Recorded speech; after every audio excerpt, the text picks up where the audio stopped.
Hello student, आज हम लोग क्वेश्चन करेंगे।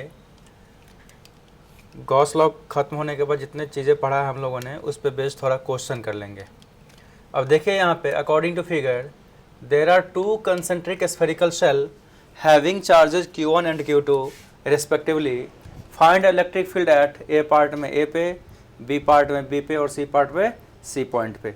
देखिए यहाँ पे ये सेल मैंने फर्स्ट माना और ये सेल मैंने सेकंड माना। इस फर्स्ट सेल का रेडियस R1 है, इस सेकंड सेल का रेडियस R2 है और सेंटर कंसेंट्रिक है, ये तो हमको पता है। फर्स्ट सेल पे चार्ज Q1 है और सेकंड सेल पे चार्ज Q2 है। तो आपको पूछा जा रहा है कि A पॉइंट पे, B पॉइंट पे और C पॉइंट पे इलेक्ट्रिक फील्ड कितने कितने होंगे। अच्छा, एक बात और आप जानते होंगे कि इलेक्ट्रिक फील्ड को नोटेट करने का एक तो हमारा वेक्टर फॉर्म में, पोजीशन वेक्टर फॉर्म है और दूसरा हमारा यूनिट वेक्टर फॉर्म है, ये तो हमें अच्छा से पता है। और इलेक्ट्रिक फील्ड को दोनों में से किसी भी फॉर्म में दिखा सकते हैं। जैसे इलेक्ट्रिक फील्ड का यदि हम पोजीशन वेक्टर फॉर्म पूछा जाए किसी पर्टिकुलर पॉइंट P पे, तो वो हमारा क्या था, KQ/R³ in the direction of R, ये था हमारा। और यूनिट वेक्टर पूछा जाए इलेक्ट्रिक फील्ड पॉइंट पे यूनिट वेक्टर फॉर्म में, तो EP क्या हो जाएगा हमारा, KQ/R² in the direction of R। ये यूनिट वेक्टर रिप्रेजेंटेशन है और ये हमारा पोजीशन वेक्टर रिप्रेजेंटेशन है। ये सब चर्चा हम कर चुके हैं। अब देखिए A पार्ट पे हमें क्या निकालना है, दोनों सेल के कारण इलेक्ट्रिक फील्ड, फिर B पॉइंट पे निकालना है दोनों सेल के कारण इलेक्ट्रिक फील्ड, और फिर C पॉइंट के कारण निकालना है दोनों फील्ड पे इलेक्ट्रिक फील्ड। तो पहले देखिए सॉल्यूशन हम लोग करेंगे A पार्ट का। जब A पार्ट का सॉल्यूशन करेंगे तो electric field at point A किस किस के कारण होगा, electric field due to shell first plus electric field due to shell second, electric field due to shell first plus electric field due to shell second. तो अब देखिए A point जो है, गौर से देखिएगा, A पॉइंट सेल फर्स्ट के भी अंदर है और सेल सेकंड के भी अंदर है। और हमें पता है कि कोई भी किसी भी सेल पे हम जब चार्ज देते हैं, अभी हम पढ़े हैं गॉस लॉ में, जब भी किसी सेल पे चार्ज देते हैं तो उसके अंदर इलेक्ट्रिक फील्ड क्या होता है, 0। इसका मतलब net electric field at point A क्या हो जाएगा, electric field to shell first, ये A पॉइंट है सेल फर्स्ट के अंदर में है तो क्या हो जाएगा 0, प्लस ये A पॉइंट सेल सेकंड के भी अंदर है तो वो भी क्या हो जाएगा हमारा 0। तो net electric field at point A क्या हमारा हो गया 0। ये तो सिंपल सी बात है कि ये A पॉइंट सेल फर्स्ट के भी अंदर में है, इनक्लोज है, और सेल सेकंड के भी इनक्लोज है, तो यहाँ पे कोई इलेक्ट्रिक फील्ड नहीं होगा, ना ही सेल A के कारण होगा, फर्स्ट के कारण होगा, और ना ही सेल सेकंड के कारण होगा। ये बात हमने जान लिया। अब देखिए यहाँ पे B पार्ट में क्या है कि net electric field at point B, तो net electric field at point B किसके कारण हो जाएगा, electric field at point B due to shell first plus electric field at point B due to shell second. अब देखिए यहाँ पे एक बात, ये B पॉइंट जो है वो सेल फर्स्ट के आउटर साइड लाई कर रहा है। ये B पॉइंट फर्स्ट सेल के किधर लाई कर रहा है, आउटर साइड में लाई कर रहा है। मतलब B पॉइंट पे फर्स्ट सेल के कारण इलेक्ट्रिक फील्ड होगा, लेकिन सेकंड सेल के कारण इलेक्ट्रिक फील्ड नहीं होगा। क्यों? क्योंकि सेकंड सेल के अंदर में ये B पॉइंट लाई कर रहा है, तो E2 हमारा क्या हो जाएगा 0। लेकिन E1 तो हमारा होगा, और इसका मतलब EB किसके कारण होगा, सिर्फ और सिर्फ E1 के कारण होगा। तो फर्स्ट सेल के कारण यहाँ पे इलेक्ट्रिक फील्ड बताइए कितना हो जाएगा, KQ अपॉन, अच्छा डिस्टेंस कितना माने हैं O से।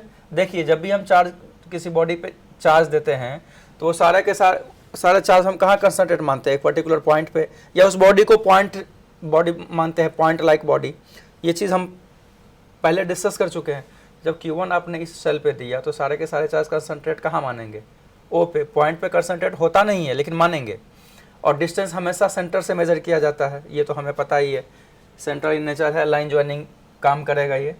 तो यहाँ पे डिस्टेंस कितना है O से B के बीच, तो x2 का यहाँ पे क्या हो जाएगा, यदि हम पोजीशन वेक्टर फॉर्म में कहेंगे तो यहाँ पे Q डाल देंगे, और इन द डायरेक्शन ऑफ कहाँ से कहाँ तक, इन द डायरेक्शन ऑफ O से B की ओर, क्योंकि ये पॉजिटिव है, डायरेक्शन किधर हो जाएगा O से B की ओर। यदि नेगेटिव होता तो B से ओ की ओर डायरेक्शन देते। ये हमारा पोजीशन वेक्टर फॉर्म में है। यदि इसी को हम यूनिट वेक्टर फॉर्म की बात करेंगे तो electric field at point B क्या हो जाएगा हमारा, के क्यू बाय x2 का whole square in the direction of O से B in unit vector form, in unit vector form. या ऐसे भी कह सकते हैं इसको अलॉन्ग x2, मतलब ओ से बी की ओर। तो ये हमारा आंसर हो गया बी पार्ट का। अब सी पार्ट देखिए, यहाँ पे electric field at point C किसके कारण होगा, electric field due to first shell plus electric field due to second shell. अब देखिए ये पॉइंट सी फर्स्ट शेल के बाहर तो है ही, सेकेंड शेल के भी बाहर है। इसका मतलब ये हुआ कि दोनों शेल के कारण इलेक्ट्रिक फील्ड होगा। ये तो हमें पता है कि किसी भी फील्ड शेल के कारण इलेक्ट्रिक फील्ड यहाँ पे जीरो नहीं होगा, दोनों शेल के कारण इलेक्ट्रिक फील्ड होंगे। तो अब जरा गौर से देखिए, दोनों शेल के कारण जब इलेक्ट्रिक फील्ड निकालेंगे तो फर्स्ट शेल के कारण ये सारे के सारे चार्ज के कारण क्या हो जाएगा हमारा, यूनिट वेक्टर फॉर्म में दीजिए, पोजीशन वेक्टर फॉर्म में दीजिए, आप पे डिपेंड कर रहा है। तो चलिए E1 फर्स्ट शेल के कारण यहाँ पे क्या हो जाएगा इलेक्ट्रिक फील्ड, मैं यूनिट वेक्टर फॉर्म में दे रहा हूँ के Q1 चार्ज है, यहाँ पे मैंने Q1 देना छोड़ दिया था, Q1 है ये चार्ज, के Q1 अपॉन डिस्टेंस तो सेंटर से मेजर करते हैं, O से C के बीच का डिस्टेंस कितना है, x3 का होल स्क्वायर। डायरेक्शन किधर होगा, along O to C, along O to C। यदि यहाँ पे पोजीशन वेक्टर फॉर्म देते तो यहाँ पे क्यों देना पड़ता, ये बात आपको पता है सारी बातें। चलिए प्लस इस सेकंड शेल के कारण क्या हो जाएगा, के Q2 अपॉन, अच्छा इस शेल पे भी चार्ज है उसको हम कहाँ कंसंट्रेट मानेंगे, सेंटर पे कंसंट्रेट मानेंगे। तो वहाँ से डिस्टेंस क्या होगा, डिस्टेंस हमेशा सेंटर से मेजर किया जाता है, तो कहाँ से, O से C की ओर, और उसका डिस्टेंस कितना है यहाँ पे x3 का होल स्क्वायर इधर डायरेक्शन ऑफ, ये भी पॉजिटिव चार्ज है O to C। ये हमारा आंसर हो गया। के का वैल्यू डालिए 1/4πε0, एग्जैक्ट वैल्यू आंसर आ जाएगा, या नहीं भी डालेंगे तो कोई दिक्कत नहीं। आप जानते हैं के का वैल्यू 1/4πε0 एयर में होता है और 1/4πε मीडियम में होता है। तो सी पार्ट में इलेक्ट्रिक फील्ड से क्या हो गया, के Q1 बाय x3 का whole square in the direction of O to C, क्योंकि पॉजिटिव चार्ज है O to C डायरेक्शन होगा, और के Q2 अपॉन x3 का whole square in the direction of कहाँ से, O to C, क्योंकि ये भी पॉजिटिव है। इन दोनों में से कोई नेगेटिव होता है डायरेक्शन उल्टा हो जाता। तो ये हमारा कहानी क्वेश्चन फर्स्ट का था। अब चलिए अब हम लोग नेक्स्ट क्वेश्चन पे चलेंगे। अब देखिए अब नेक्स्ट क्वेश्चन है कि पहले जैसा ही क्वेश्चन है, बस Q1 ये पॉजिटिव और Q2 यहाँ पे नेगेटिव है। तो इस क्वेश्चन को कैसे सॉल्व करेंगे, तो ए पार्ट देखिए, electric field at point A क्या हो जाएगा, electric field due to first shell plus electric field due to second shell, ये तो हमें पता है। ए पार्ट फर्स्ट शेल के अंदर है, इससे कारण इलेक्ट्रिक फील्ड क्या हो जाएंगे, जीरो, और ये ए पार्ट सेकंड शेल के भी अंदर है, इसके कारण भी इलेक्ट्रिक फील्ड क्या हो जाएंगे, जीरो। इसका मतलब net electric field at point A क्या हो गया हमारा, zero. Net electric field at point A क्या हो जाएगा हमारा, जीरो। यदि आप यहाँ पे एरो दीजिएगा तो जीरो होगा हमारा नल वेक्टर। आप पढ़े होंगे 11th में नल वेक्टर, यही होता है नल वेक्टर। जहाँ पे एक साइड इलेक्ट्रिक फील्ड वेक्टर है तो इसको भी हम वेक्टर मानेंगे, नल वेक्टर मानेंगे। अच्छा बी पार्ट देखिए, electric field at point B क्या हो जाएगा हमारा, electric field at point B due to first sphere plus electric field at point B due to second sphere. तो देखिए यहाँ पे ये बी पॉइंट सेकेंड स्फीयर के अंदर है, इससे कारण इलेक्ट्रिक फील्ड क्या हो जाएंगे, जीरो। तो electric field due to first sphere यहाँ पे क्या हो जाएगा, electric field at point B किसके कारण होंगे, सिर्फ और सिर्फ electric field due to first sphere. तो के Q1 यूनिट वेक्टर फॉर्म ले लेता हूँ मैं, अपॉन क्या हो जाएगा x2 स्क्वायर। चूंकि ये चार्ज पॉजिटिव है तो डायरेक्शन क्या हो, किधर होगा, O to A along B, यहाँ पे हम कह देंगे सॉरी O to B। यदि पोजीशन वेक्टर के फॉर्म में होता देखिए Q1 by x2 cube along O to B, position vector डालते। तो ये हमारा बी पार्ट था। अब चलिए यहाँ पे सी पार्ट देखिए, सी पार्ट क्या है, किस पॉइंट पे पूछा जा रहा है, सी पॉइंट पे। तो electric field at point C किसके कारण हो जाएगा, electric field due to first part at point C plus electric field due to second part at point C, या ऐसे कहेंगे electric field due to first cell at point C plus electric field due to second cell at point C. तो देखिए ये point सी दोनों cell के बाहर है, तो दोनों का करंट फील्ड होगा, तो E1 क्या हो जाएगा हमारा के Q1 बाय डिस्टेंस कितना है O से C के बीच, सेंटर से डिस्टेंस मेजर करते हैं, तो O से C के बीच का जो डिस्टेंस है हमारा कितना है x3 का whole square in the direction of O to C plus KQ2 by, अब सेकेंड सेल के लिए KQ2 बाय इसके सेंटर से भी कितना डिस्टेंस है x3 का whole square in the direction, देखिए ये नेगेटिव चार्ज है तो C2O होगा, तो क्या हो जाएगा यहाँ पे C2O। अब कहेंगे ये Q2 तो नेगेटिव था तो आप यहाँ पे प्लस क्यों लिए, या तो डायरेक्शन लेंगे या साइन लेंगे, याद रखिएगा हमेशा ये बात को, या डायरेक्शन लेंगे या साइन लेंगे, दोनों एक साथ नहीं लेंगे। तो ये हमारा C पार्ट था, तो ये क्वेश्चन खत्म हो गया। अब हम लोग नेक्स्ट क्वेश्चन पे चलेंगे। देखिए क्वेश्चन है a solid non conducting sphere of radius r and volumetric charge density rho, its center is placed at origin, find out electric field intensity at A है हमारा r/2, 0, 0, B है 0, r/3, 0 और C है r, 0। तो देखिए बच्चों ये क्या है कहानी इसका, एक नॉन कंडक्टिंग स्फीयर लिए, उसके चार्ज उसके सेंटर को कहाँ रख दिया गया, ओरिजिन पर रख दिया गया। मतलब ये स्फीयर तो 3D होता है, ये तो हमको पता है, वॉल्यूमेट्रिक कंटिन्यूम है, तो ये x मैंने माना, ये y माना और ये z माना, इसके सेंटर को ओरिजिन पर रख दिया गया है 0, 0, 0 जिसका कोऑर्डिनेट है। इसका वॉल्यूमेट्रिक चार्ज डेंसिटी जो है वो हमारा कितना है रो। तो एक पॉइंट r/2, 0, 0 इसका रेडियस r है, तो कोऑर्डिनेट मैंने मान लिया यहाँ पे, इसका कोऑर्डिनेट हो गया हमारा r/2, 0, 0, r/2, 0, 0, ये मैंने ले लिया कोऑर्डिनेट ये पॉइंट का। तो इस पॉइंट पे इलेक्ट्रिक फील्ड पूछ रहा है, फिर कहाँ पूछ रहा है 0, r/3, 0, y देखिए 0, r/3, 0 कहाँ पे लगेगा करेगा y एक्सिस की ओर, तो यहाँ पे कोऑर्डिनेट मैंने मान लिया 0, r/3, 0।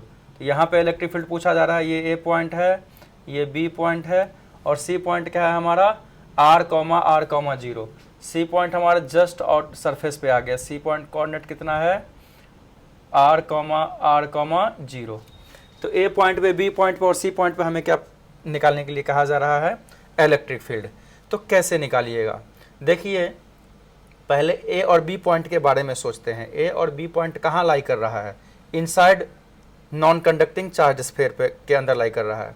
A और B पॉइंट चार्ज स्फीयर के अंदर लाई कर रहा है, नॉन कंडक्टिंग चार्ज स्फीयर के अंदर लाई कर रहा है। देखिए नॉन कंडक्टिंग है, यदि solid non conducting charge sphere में चार्ज देंगे तो सारे के सारे चार्ज वॉल्यूम में डिस्ट्रीब्यूट होगा, और यदि कंडक्टिंग होता तो आउटर सरफेस में आता, चाहे ये सॉलिड हो या हॉलो हो, ये बात तो हमको पता है। तो जब अंदर चार्ज डिस्ट्रीब्यूट होता है तो इनसाइड इलेक्ट्रिक फील्ड जो होता है, हम लोगों ने पढ़ा है इलेक्ट्रिक फील्ड इनसाइड किसके बराबर होता है ρ/3ε0 in the direction of x। ये बात तो हमको पता है, x क्या होगा सेंटर से पोजीशन, सेंटर से पोजीशन। ये बात आप याद रखिएगा, जब भी आप न्यूमेरिकल बनाते हैं आपको फार्मूला और उसका कॉन्सेप्ट याद होना चाहिए कैसे अप्लाई करेंगे।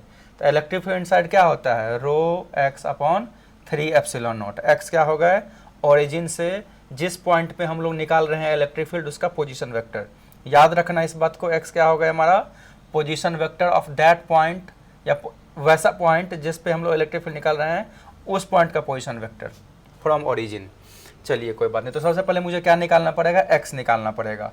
तो ये सॉल्यूशन A देखिए, यहाँ पे x का वैल्यू कितना हो जाएगा, चूंकि ये पॉजिटिव चार्ज है इलेक्ट्रिक फील्ड किधर होंगे बाहर की ओर, तो इलेक्ट्रिक फील्ड का डायरेक्शन A पॉइंट पे किधर होगा बाहर की ओर, तो इसका कोऑर्डिनेट माइनस इसका कोऑर्डिनेट। यदि ये नेगेटिव चार्ज होता, गौर से सुनिएगा इस बात को, यदि इसमें नेगेटिव चार्ज भरे होते तो पोजीशन वेक्टर का डायरेक्शन किधर हो जाता A से O की ओर, ये बात तो आपको पता है।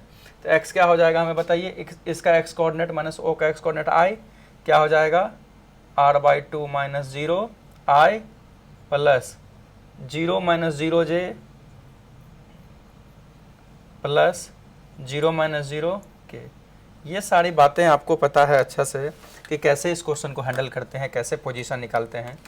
तो इसका वैल्यू कितना हो जाएगा हमारा r/2I, ये आपको पता चल गया। इसीलिए electric field at point A क्या हो गया हमारा ρ/3ε0 r/2 in the direction of I। ये हमारा आंसर हो गया ए पार्ट का।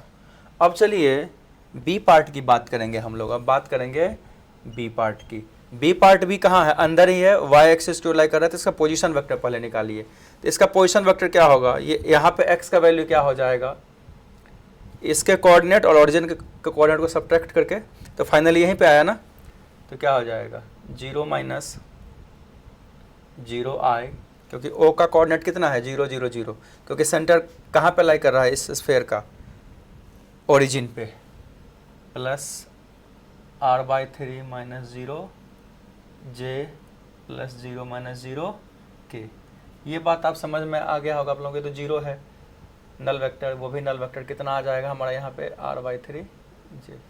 इसलिए electric field at point B क्या हो गया हमारा ρx/3ε0 होता है। तो चलिए हम रो यहाँ पे वैल्यू डालें, ρx के जगह पे r/3 j अपॉन 3ε0, मतलब ρr/3 3 जा 9ε0 j।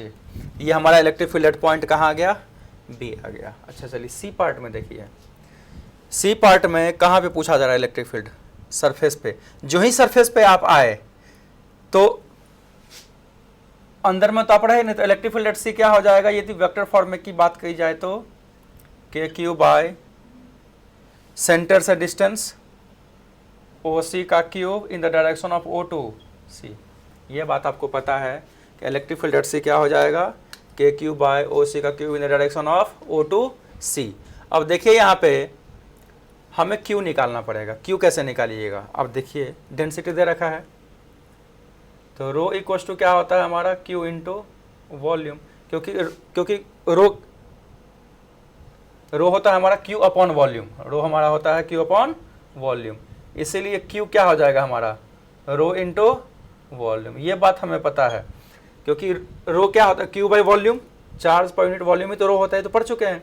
तो Q इक्वल टू क्या होगा रो इंटू वॉल्यूम। अच्छा तो रो इंटू वॉल्यूम क्या होगा स्फेयर का 4/3 पाई r क्यूब, तो कितना आ जाएगा 4 rho pi r cube by 3। तो Q के जगह पे हम क्या रखेंगे यहाँ पे K into 4 rho pi r cube by 3 in the direction of किधर O टू C। अब मेरा एक और काम बच गया है OC निकालना। तो OC का वैल्यू पहले पोजीशन वेक्टर फॉर्म में देखते हैं। पोजीशन वेक्टर फॉर्म की बात किया जाए या यूनिट वेक्टर फॉर्म की बात की जाए, एक ही बात है, घबराने वाली बात कोई नहीं। चलो मैं यहाँ तक सारा यूनिट वेक्टर फॉर्म में लिया है, तो पहले इसको भी हम यूनिट वेक्टर फॉर्म में ही लेंगे। पोजीशन वेक्टर फॉर्म में थोड़ा एक्स्ट्रा कैलकुलेशन क्यूब करना पड़ेगा, लंबा हो जाएगा। तो पहले हम OC निकालते हैं, OC डिस्टेंस फार्मूला से निकाल लेते हैं। तो OC क्या हो जाएगा r - 0 का होल स्क्वायर, डिस्टेंस फार्मूला पता होगा आपको, r - 0 का स्क्वायर प्लस r - 0 का स्क्वायर प्लस 0 - 0 का स्क्वायर, ये तो पता होगा आपको। तो क्या हो जाएगा r² प्लस r² कितना हो जाएगा √2r²। इसका वैल्यू कितना हो जाएगा हमारा √2r। तो OC का वैल्यू कितना आया हमारा √2r का, अच्छा होल स्क्वायर है, whole square in the direction of OC। Unit vector डाल दीजिए, यहाँ पे वैल्यू डालने की जरूरत तो है नहीं। यदि पोजीशन वेक्टर करते तो फिर उसका डायरेक्शन निकाल के फिर वो I J के निकाल के करते, फिर यहाँ क्यूब डालना पड़ता, थोड़ा सा लंबा हो जाता। घबराने वाली बात नहीं, आंसर बाद में वही आता सेम ही। तो आप यहाँ भी आंसर छोड़ सकते हैं या K का वैल्यू भी आप डाल सकते हैं। तो ये आ जाएगा हमारा 4 पाई रो r क्यूब अपॉन 3 √2 का स्क्वायर कितना हो जाएगा हमारा 2, √2 का स्क्वायर कितना हो जाएगा हमारा 2। यहाँ पर हम इसको भी ऐसे भी लिखेंगे 3 × 2r²। अच्छा K का वैल्यू 1/4πε0 होता है, तो यहाँ पे डाल दीजिए 4πε0। तो 4 पाई से 4 पाई कट गया, तो आपका जो आंसर आएगा वो क्या आ जाएगा, आपका आंसर आ जाएगा रो आर स्क्वायर से आर कट गया, rho R by 6 epsilon naught, rho R by 6 epsilon naught. यही field electric field at point C आ गया। अब next question, according to figure find electric field at A part में है point A, point B and C part है हमारा point सी। ये non conducting charge sphere है जिसके पास कंसंट्रिक कैविटी है जिसका रेडियस स्मॉल आर है और पूरे स्फीयर का रेडियस कैपिटल आर है। देखिए कैविटी फॉर्मेशन हुआ है कंसंट्रिक। अच्छा, तो जेई का जो ट्रेंड है आईआईटी का वो ये है कि आजकल पंच्ड वाला प्रॉब्लम, कैविटी वाले प्रॉब्लम पूछ दिए जाते हैं। या तो सेंटर ऑफ मास से पूछ लिया जाएगा, जो एक बॉडी है उसे पंच आउट कर दिया गया, आप सेंटर ऑफ मास बताओ, या रोटेशन में पूछ लिया जाएगा मोमेंट ऑफ इनर्शिया न्यू, या आपको ग्रेविटेशन में पूछ लिया जाएगा, या इलेक्ट्रोस्टैट मैग्नेटिज्म में पूछ लिया जाएगा। तो ये ट्रेंड चल रहा है कैविटी वाला पंच्ड वाला करने का। तो 11th में जितने सारे सेंटर ऑफ मास रोटेशन में हम लोग कैविटी पंच्ड वाला कर चुके हैं, कैसे मास रिमूव, कैसे मास एडिशन होता है। यहाँ पे हम लोग कैसे करेंगे, तो देखिए इसको सॉल्व करने के लिए गौर से सोचिएगा। तो पहले ये फुल स्फीयर रहा होगा, यहाँ से ये पंच आउट या कैविटी क्रिएट किया गया होगा। तो पहले हम इसको फुल स्फीयर मानेंगे। एक जो चार्ज यहाँ है वही चार्ज यहाँ डाल दीजिए, और जो पंच स्फीयर है उतने ही रेडियस का एक स्फीयर मान लीजिए। बस इसका साइन क्या होगा, नेगेटिव। क्यों होगा नेगेटिव, क्योंकि इसको जब एग्जैक्ट सेंटर पर रखेंगे, कंसंट्रेट कीजिएगा, तो ये माइनस साइन प्लस साइन को न्यूट्रलाइज कर देगा। जितना चार्ज डेंसिटी रो इसका उतना ही चार्ज डेंसिटी रो इसका रहेगा। जब इसको आप कंसंट्रेट कीजिएगा तो उतना ही अमाउंट के पॉजिटिव चार्ज को क्या करेगा, ये न्यूट्रलाइज करके ये फॉर्मेशन हमारा कर देगा। अच्छा, ए पॉइंट पे इलेक्ट्रिक फील्ड पूछा जा रहा है, तो इस स्फीयर के कारण निकालिएगा और इस स्फीयर के कारण निकालिएगा, जोड़ दीजिएगा, आ जाएगा। बी पॉइंट पे पूछेगा तो इन दोनों स्फीयर के कारण निकाल के देखेंगे तो वही होगा इसके कारण। सी पॉइंट पे निकाला जाए इलेक्ट्रिक फील्ड तो इसका और इसके कारण जो इलेक्ट्रिक फील्ड होगा वही हमारे इसके कारण होगा। तो ये बात हम पहले भी पढ़ चुके हैं, अभी भी जान चुके हैं। अब देखिए ए पार्ट हम कैसे सॉल्यूशन करेंगे ए पार्ट का। तो electric field at point A किस किस के कारण हो जाएगा, electric field due to first, इसको फर्स्ट मानेंगे, इसको सेकंड मानेंगे, first plus electric field due to second at कहाँ पे, ए पे। अब देखिए बात, फर्स्ट जो है ये ए पॉइंट फर्स्ट के अंदर में है, ए पॉइंट फर्स्ट के अंदर में है और सेकंड के भी अंदर में। गौर से देखिएगा, ए पॉइंट फर्स्ट के भी अंदर में है और सेकंड के भी अंदर में है। इसका मतलब E1 क्या हो जाएगा, रो बाय 3 एप्सिलॉन नॉट। किस डायरेक्शन में, पॉजिटिव, फर्स्ट के कारण देख रहे हैं तो पॉजिटिव है तो किस डायरेक्शन में होगा, O2A, O2A प्लस E2 के कारण, ये नेगेटिव है ना, इसको नेगेटिव मैंने माना, E2 के कारण क्या हो जाएगा, रो बाय 3 एप्सिलॉन नॉट। अच्छा, E2 के कारण डायरेक्शन किधर हो जाएगा, A2O, A2O। मुझे लगता है आप कंफ्यूज नहीं हुए होंगे। क्यों नहीं हुए होंगे, क्योंकि पॉजिटिव चार्ज का डायरेक्शन अवे होता है और नेगेटिव चार्ज का डायरेक्शन टुवर्ड्स होता है। मैं पहले ही बता चुका है, ये पंच्ड प्रॉब्लम है, पंचिंग पार्ट का प्रॉब्लम है।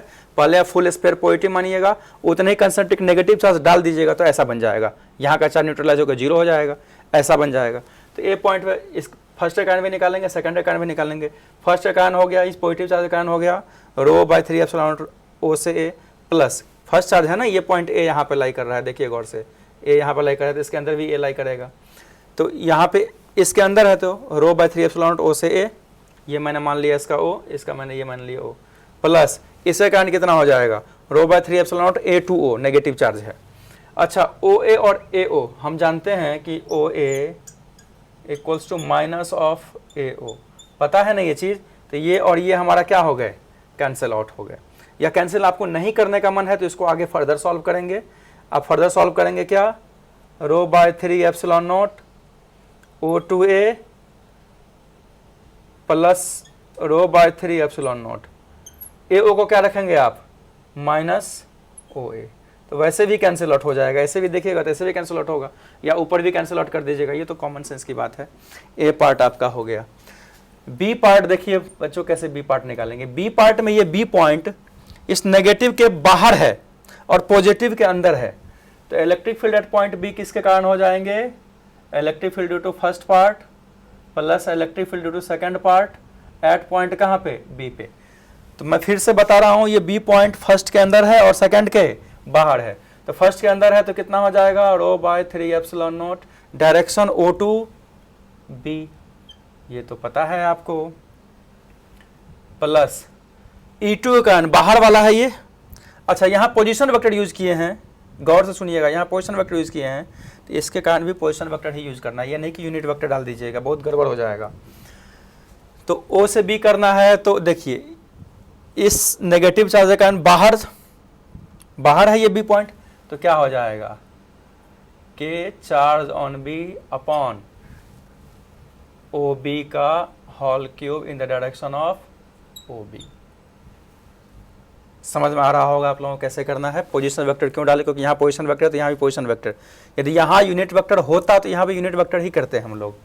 चलिए कोई नहीं, तो क्या हमारा हो जाएगा rho by 3 epsilon naught O to B। अच्छा ये देखिए एक चीज, position vector O to B दिए हैं, O से B तो होगा नहीं, B टू O होगा यहाँ पे। पोजीशन वेक्टर यहाँ पे क्या हमारा होगा B टू O, क्यों, क्योंकि ये नेगेटिवली चार्ज है। B टू O क्यों होगा, क्योंकि ये क्या है हमारा नेगेटिवली चार्ज है। तो साइन यहाँ माइनस डाल दूं, क्या हो जाएगा ये K Q B upon O B का whole cube in the direction of O से B। B टू O को जब O से B की जगह, तो यहाँ पे साइन क्या हो जाएगा माइनस। अब हमारा सबसे बड़ा काम है चार्ज ऑफ B निकालना। तो देखिए बच्चों एक चीज, डेंसिटी क्या होता है हमारा Q बाय वॉल्यूम, इसीलिए चार्ज एट B कितना होगा density into volume of B, volume of B, ये तो पता है हमें। तो density into volume of B कितना हो जाएगा 4/3 पाई, रेडियस कितना है B का r3, तो कितना आ जाएगा रो इंटू 4 पाई r3/3। तो QB के जगह पे आप डाल सकते हैं ये चीज। तो क्या हमारा आ गया ये कहानी, रो बाय 3 एप्सिलॉन नॉट माइनस के, और QB का वैल्यू क्या डालेंगे हम लोग, रो into 4 pi r3 upon OB का cube in the direction of OB। तो OB कॉमन ले लेंगे, दोनों साइड में है, तो OB को मैंने क्या किया कॉमन लिया, क्योंकि दोनों में है डायरेक्शन। तो ये बात आपको यहाँ तक समझ में आ गया। अब आप चाहें तो K का वैल्यू 1/4 पाई एप्सिलॉन नॉट डाल सकते हैं, या नहीं तो यहाँ भी आंसर छोड़ सकते हैं इसको। तो क्या हमारा आ गया rho by 3 epsilon naught minus rho into 4 pi r3 upon K का value 4 pi epsilon naught, O से B का डिस्टेंस नहीं दे रखा है तो OB ही रखेंगे cube in the direction, of direction दीजिए O से B। अब देखिए यहाँ पे 4 पाई कट गया, तो यहाँ से हमें रो बाय एप्सिलॉन नॉट कॉमन आ रहा है। अच्छा 3 छूट गया है, 3 आप डाल दीजिए यहाँ पे, रो बाय यहाँ पे आप डाल दीजिए 3 एप्सिलॉन नॉट कॉमन लीजिए, तो क्या हो जाएगा 1 माइनस r3 अपॉन क्या हो जाएंगे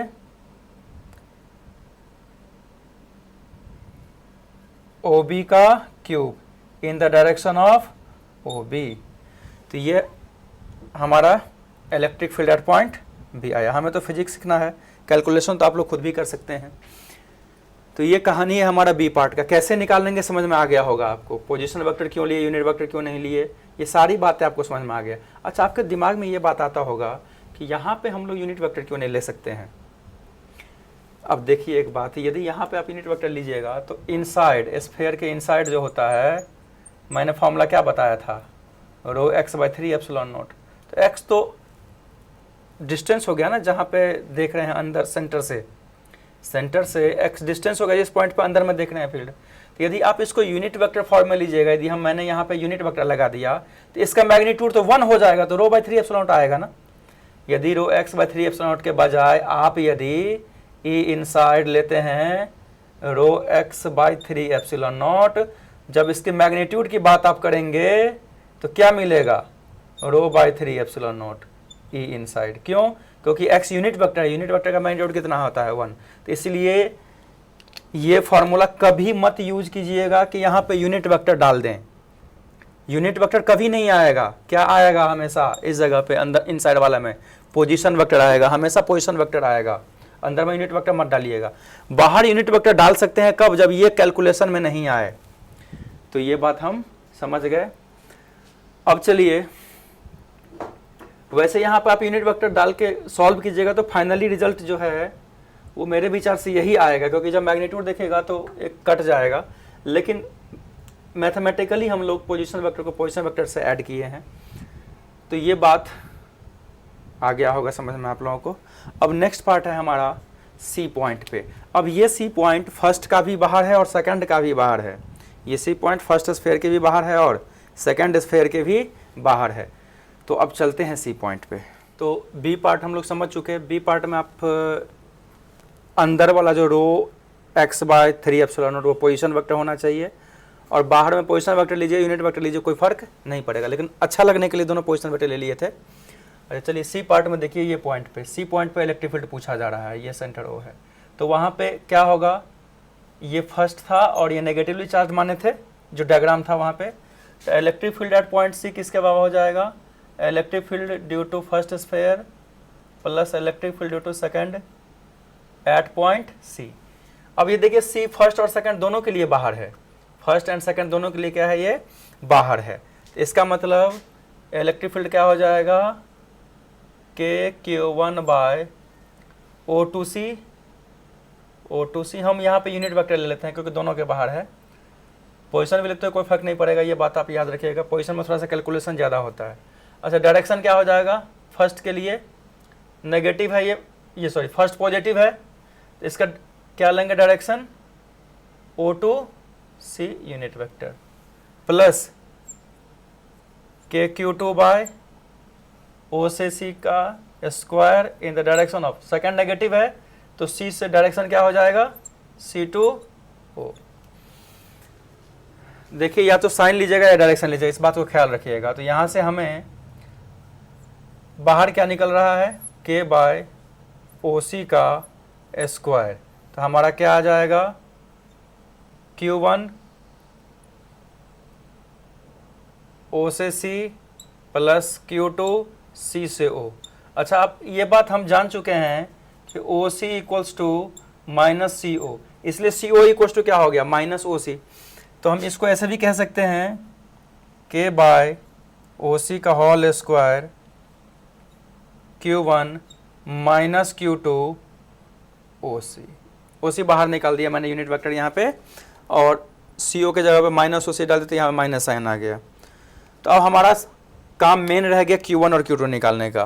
तो Q1 Q2 कैसे निकालेंगे, डेंसिटी तो रो है, तो Q1 इक्वल्स टू क्या हो जाएगा, डेंसिटी इंटू वॉल्यूम ऑफ 1। तो डेंसिटी इंटू वॉल्यूम ऑफ 1 कितना हो जाएगा, charge density into volume of 1, 4/3 pi, first का रेडियस कितना, कैपिटल R3, तो कितना आ जाएगा, 4πρ/3 R3। सिमिलरली Q2 क्या हमारा हो जाएगा, 4πρ, छोटे वाला का रेडियस कितना है, स्मॉल R3/3। अब ये Q1 और Q2 का वैल्यू इसमें पुट कर दीजिए, तो electric field at point C क्या हमारा हो जाएगा, K/OC का स्क्वायर, Q1 के जगह पे क्या हो जाएगा 4, देखिए Q1 और Q2 में दोनों में 4πρ/3 कॉमन है, तो 4πρ/3 कॉमन लीजिए, तो बचा क्या, R3 माइनस R3। अच्छा, ब्रैकेट बंद कर दीजिए, डायरेक्शन किधर था, O2C in the vector in unit vector form. अच्छा, K का वैल्यू आप 1/4 एप्सिलॉन नॉट में डाल सकते हैं, तो 1/4 एप्सिलॉन नॉट OC का square 4πρ/3 R3 minus R3 in the direction of OC। अब देखिए 4π से 4π कट गया, तो हमारा क्या निकला answer, rho into R3 minus small R3 in the direction of OC upon 3 epsilon naught OC का स्क्वायर। यही हमारा net electric field at point C। तो यहाँ आप देखिए, यहाँ पे कोई रॉकेट साइंस है नहीं, टफ चीज़ है नहीं, कैलकुलेशन आप ध्यान दे दीजिएगा, फिजिक्स में कोई प्रॉब्लम नहीं होना चाहिए, फिजिक्स में कैसे अप्लाई करना है वो आपने सीख लिया इस बात को। इसी के साथ ये न्यूमेरिकल ख़त्म हो गए। अब हम लोग नेक्स्ट न्यूमेरिकल पे चलते हैं। अब चलिए, अब नेक्स्ट क्वेश्चन है, according to figure find net electric field at point P Q and R। आपको पता है कि जब भी चार्ज बॉडी या चार्ज के कारण इलेक्ट्रिक फील्ड निकालते हैं तो जिस पॉइंट पर इलेक्ट्रिक फील्ड निकाल ले जिस चार्ज के कारण, तो उस पॉइंट और चार्ज के बीच जो भी चार्जेज हैं उसका इफेक्ट नहीं होता, ये तो हमको पता है ये बात। अब देखिए जैसे P पॉइंट पे A के कारण फील्ड निकालेंगे या P पॉइंट पे B के कारण फील्ड निकालेंगे, तो जब P पॉइंट पे इस B के कारण जब फील्ड निकालना शुरू करेंगे तो यहाँ पे हम ये नहीं देखेंगे कि A का इफेक्ट क्या होगा B पे, ये नहीं देखना है। जैसे P पॉइंट पे A चार्ज के कारण फील्ड निकालना है तो B चार्ज को भूल जाना है, और P पॉइंट पे B चार्ज के कारण फील्ड निकालना है तो A को भूल जाना है, क्योंकि P पॉइंट पे A का जो फील्ड होगा वो B से अफेक्टेड नहीं होगा, और P पॉइंट पे B का जो फील्ड होगा वो A से अफेक्टेड नहीं होगा। उसी तरीके से Q पॉइंट पे जो A का फील्ड होगा वो B से अफेक्टेड नहीं होगा, और Q पॉइंट पे B का जो फील्ड होगा वो A से अफेक्टेड नहीं होगा। उसी तरीके से R पॉइंट पे A का फील्ड B के फील्ड से अफेक्टेड नहीं होगा, और ना ही B का फील्ड A के फील्ड से अफेक्टेड नहीं होगा।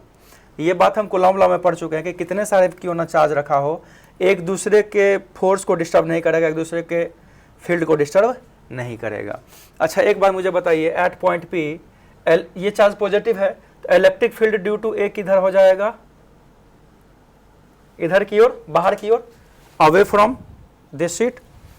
अच्छा electric field due to B भी किधर होगा, बाहर की ओर ही, क्योंकि ये भी पॉजिटिव चार्ज है, तो इधर ही हमारा electric field due to B भी होगा। तो ए पार्ट हमारा है net electric field at point P किसके बराबर हो जाएगा, electric field due to A plus electric field due to B। ये बात तुमको पता है कि जिस तरीके से electrostatic force principle of superposition को फॉलो करता है, उसी तरीके से इलेक्ट्रिक फील्ड भी प्रिंसिपल ऑफ सुपरपोजिशन को फॉलो करता है। ये सब पढ़ चुके हैं, इसलिए थोड़ा सा जल्दी सीख लिया मैंने। तो ये देखिए थिक शीट मैंने मान लिया, चार्ज डिस्ट्रीब्यूशन दोनों साइड है, क्योंकि अपोजिट साइड चार्ज होगा तभी फील्ड होगा ना। यदि सिर्फ वन फेस पे चार्ज होता तो इधर फील्ड कोई होता नहीं, फिर इधर ही होता। अब जैसे मेरे हाथ पे चार्ज दिया आपने, इधर चार्ज आया, इधर चार्ज नहीं आया, तो जब इधर चार्ज नहीं होगा तो इस चार्ज के कारण इधर फील्ड तो होगा नहीं, इधर होगा। तो दोनों साइड चार्जेज हैं, तो इलेक्ट्रिक फील्ड पे क्या होगा, electric field due to A plus electric field due to B। तो क्या होता है electric field due to A, हम लोगों ने पढ़ा है शीट के लिए सिग्मा बाय 2 एप्सिलॉन नॉट। अच्छा A पे सिग्मा 1 है plus field due to B कितना होगा, sigma 2 by 2 epsilon naught. Direction किधर है, माइनस I की ओर, तो मुझे लगता है 1 बाय 2 एप्सिलॉन नॉट कॉमन लीजिए, sigma 1 plus sigma 2 in the direction of minus I। ये A पार्ट हमारा आ गया। अब देखिए B पार्ट कहाँ पूछा जा रहा है, Q पे। तो A के कारण फील्ड किधर होगा, इधर फील्ड ड्यू टू A, इस चार्ज से अवे। B के कारण फील्ड किधर हो जाएगा, इधर फील्ड ड्यू टू B, इस चार्ज से अवे। ये तो पता है आपको। तो फील्ड एट पॉइंट Q किसके बराबर हो जाएंगे, field at point A plus field due two point B। तो field due two point A कितना हो जाएगा, sigma by 2 epsilon naught. Direction बताइए I plus field due two point B कितना हो जाएगा, सिग्मा बाय 2 एप्सिलॉन। डायरेक्शन बताइए minus I। तो यहाँ पे sigma by 2 epsilon naught common लिए, I माइनस I क्या हो गया यहाँ पे, सॉरी सिग्मा 1 और सिग्मा 2 ले लेते हैं, तो 1 बाय 2 एप्सिलॉन नॉट कॉमन हो जाएगा, 1 बाय 2 एप्सिलॉन नॉट कॉमन हो जाएगा। तो यहाँ पे क्या हो जाएगा हमारा, sigma 1 minus sigma 2, direction I। ये आपको पता चल गया। Sigma 1 by 2 epsilon naught common लिए तो सिग्मा 1 I प्लस और माइनस माइनस सिग्मा 2 I, तो I कॉमन ले लिया। ये हमारा क्या हो गया, net electric field at point Q। उसी तरीके से C पार्ट देखिए R पे, A के कारण फील्ड किधर हो जाएगा, बाहर, क्योंकि पॉजिटिव चार्ज है। B के कारण भी फील्ड किधर हो जाएगा, बाहर, क्योंकि ये भी क्या है, positive charge. Net electric field at point R क्या हो जाएगा, field due to A plus field due to B। तो फील्ड ड्यू टू A कितना हो जाएगा, sigma 1 by 2 epsilon naught I, उधर ही है, plus sigma 2 by 2 epsilon naught I। तो मुझे लगता है 1 बाय 2 एप्सिलॉन नॉट कॉमन लीजिए, sigma 1 plus sigma 2 in the direction of I। ये तीन के तीनों पार्ट हमारे आ गए।